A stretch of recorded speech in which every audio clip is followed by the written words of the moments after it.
Hello, the purpose of this video is to give a brief introduction and explanation to our new distribution pattern module.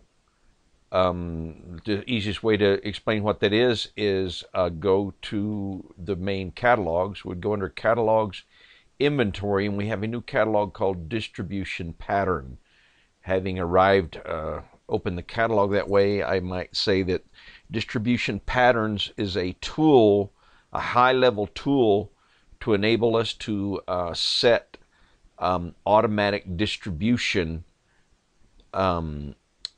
criteria on a high level. And what do I mean by high level? For each, we can make different entries. All of this happens. There is this catalog right here, and it will guide a process which will apply the criterion that we give here as distribution patterns. Let's get right into it. The first thing that we're going to do is we can have a different distribution pattern for stores category. And in this example, I've only entered 2 records here, and we're just looking at what would be large stores category and a small stores category. But it could be however many categories of stores you want to divide your stores into. The idea is you're going to have similar distributions within each store catalog. And the second criterion that you have here is the department. And so you're going to set up a criterion for a department. And so in this case, for example, this first record of a distribution pattern is going to apply to all stores that belong to the large stores category. And I've named that there just for simplicity of the explanation video. And it's going to apply for everything that's in the shoes, women, casual boots department. Again, you can pick any department you want, and you will need one unique entry in the distribution pattern catalog for every combination of store categories and departments. And then what do we have? We use what is called size runs in XpertMart. Let me just open up a size run catalog here, which you may have used before. Size run catalogs is not only what we would call a size matrix, which is saying what size something begins with and what size it ends with, and whether it has halves and so forth. But as we will be able to see right here, this is, for example, a size run catalog. Happens to be one of the ones we use up here, and it's called lower limit small. And it's going to cover sizes 5 through 11 with halves. Let's take a look. In addition to the size run, which would be just the list of sizes here, there is a quantity for each size given. Here we can see the quantities total 13. And in this case, in relation to size 5 we want 1, size 6 we want 1, and so forth, all the way till we get to size 8. There we happen to want 2. Size 9 and 10 we want 2, and these other ones 1. So it's a way of specifying how many units per size. Again, that is called a size run. So you will load into the size run. We have 3 levels of information here, going back to the distribution pattern catalog. The first one is called add to sales. Let me actually start in the middle one. The middle one is called initial quantities. Initial quantities refers to if we have not ever sold a particular style in a store, what quantities would we want to send to start off with? And those will be our initial stock, initial quantities. Then after that, we have an amount, again, in this particular way that we run distribution patterns, we have an amounts that we would add to sales. So we will look at either weekly or bi-weekly or whatever period we determine sales, and whatever the sales were during that week or during that period, we will add to the sales plus this quantity would be the new distribution or stock target for that item in that store. And finally, we have, and we're going to look at how this all goes together as we move along here. But finally, we have a lower limit. And the lower limit, what it refers to is, even if I have no sales, I want at least this many items in the store of each size. So for a particular, all the stores that are within this category, all the styles that are within this department will have these 3 quantities criterions of quantity. And we have that where we can view it in a matrix view. So what we're looking at here is if it's a large store category and it refers to shoes, women, casual boots, then we would like to start off stock 1, 1, 1, 2, 5, 3, 5, 5, 3. Again, you can look at for each size. That's how many shoes we would initially want, how many of each size we would want to send to that store to start off with. That's why it's called initial quantity. Then after the first period that there has been sales, we'll look at sales, and we're going to take whatever they sold, and if they sold something, and we're going to add this to it. They have to have sold at least one.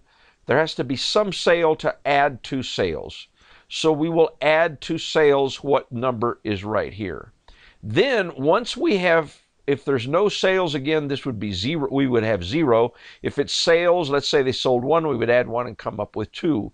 If they sold 2 and we add 1, it would be 3. If they sold 2 and we add 2, it would be 4. So whatever the sales were plus this would give us how much we'd want stock there. But then we're going to double check and make sure that the amount specified here is at least as high as the lower limit. In other words, in no case would we say I want less than, for example, here in size 5. In any large store for shoes, women, casual boot, I would always want one of size 5, even if they haven't had during the last sales period any sales at all. I want one there. And those are the numbers here. So that's basically the criterion. We'll send the initial stock to start off with, then every period we'll look at sales. If there were some sales, we'll add the quantity that says add to sales, and then we will compare that to lower limit. If the lower limit happens to be higher, for example, if there were no sales, we still want one. If there was, and I guess some of these might be difficult to fulfill, but if, let's say there was 1 in sale, we add 2 to it, it would be 3. Again, some of these, the lower limit is generally going to apply only when there's no sales. So we have those things there. Now we have available a report. This is, again, for one category, one department, and we need every department category combination. But we have a report called distribution patterns that'll, without going into the feature of it, just say, this is which store category, and this is, well, first of all, I'm sorry, it has for every department the different store categories and what is the initial, the add to, and lower limit size runs, just by their name. So again, once we had a lot of information here, this report will allow us to see what size run we're running for each one of those. Okay, so this is, again, the center, the control center there.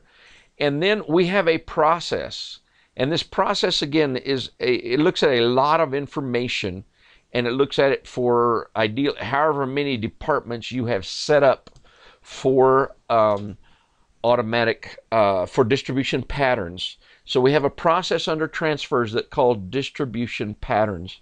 So depending on the size, how many stores you have, how many different styles you have, and how many distribution patterns you wind up with, as you run distribution patterns, you could expect that process to take 2, maybe 3 hours, somewhere in that range. Again, it's going to vary per store. We did a small test and it ran about an hour to do a major department for 2 sizes of stores.